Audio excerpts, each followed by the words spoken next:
ফজরের নামাজ পড়ে একটু ইনবক্সে ঢুকছিলাম।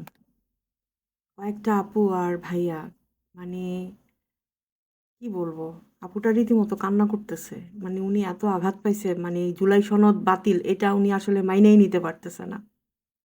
ভাবলাম কিছু কথা বলি, অলরেডি আমরা এটা অনেক অনেক কথা অনেকবার অনেক কিছু শুনছি, সবাই জানি আমরা রিয়েলিটিটা কি।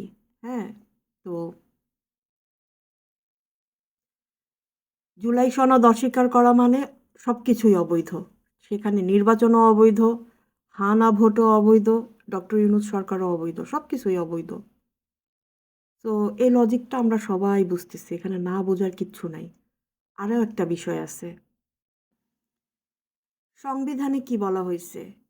কোনো নির্বাচিত সংসদ সদস্য সংসদের প্রথম বৈঠকের দিন হতে 90 দিনের মধ্যে তৃতীয় তফসিলে ঘোষিত যে শপথ বা তাদেরকে যে স্বাক্ষর করতে হবে এটা যদি না করে, তাহলে সেটা আদেশ শূন্য হবে, অর্থাৎ তাদের যে আসন এটা ভ্যাকেন্ট হয়ে যাবে।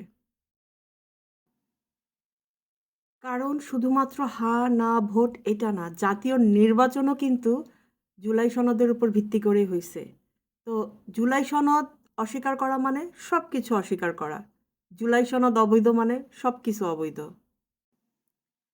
আরেকটা বলি, যখন কোনো সংস্কার করা হবে, 75 জনের বেশি মেজরিটি যদি সেই সংস্কারের পক্ষে ভোট হয়, তাহলে সেটা আপনা আপনি কার্যকর হয়ে যাবে।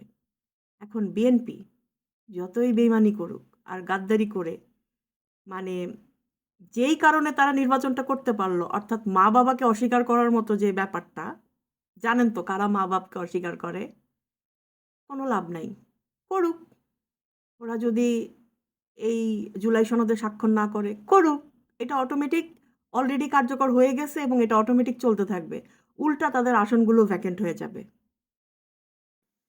এই যে জুলাই সনদ কার্যক্রম, এটা পরিচালনা হওয়ার জন্য ন্যূনতম 60 জন, 60 জন হলেই কিন্তু এটা কার্যকর, সেখানে 75 জন হয়ে গেছে।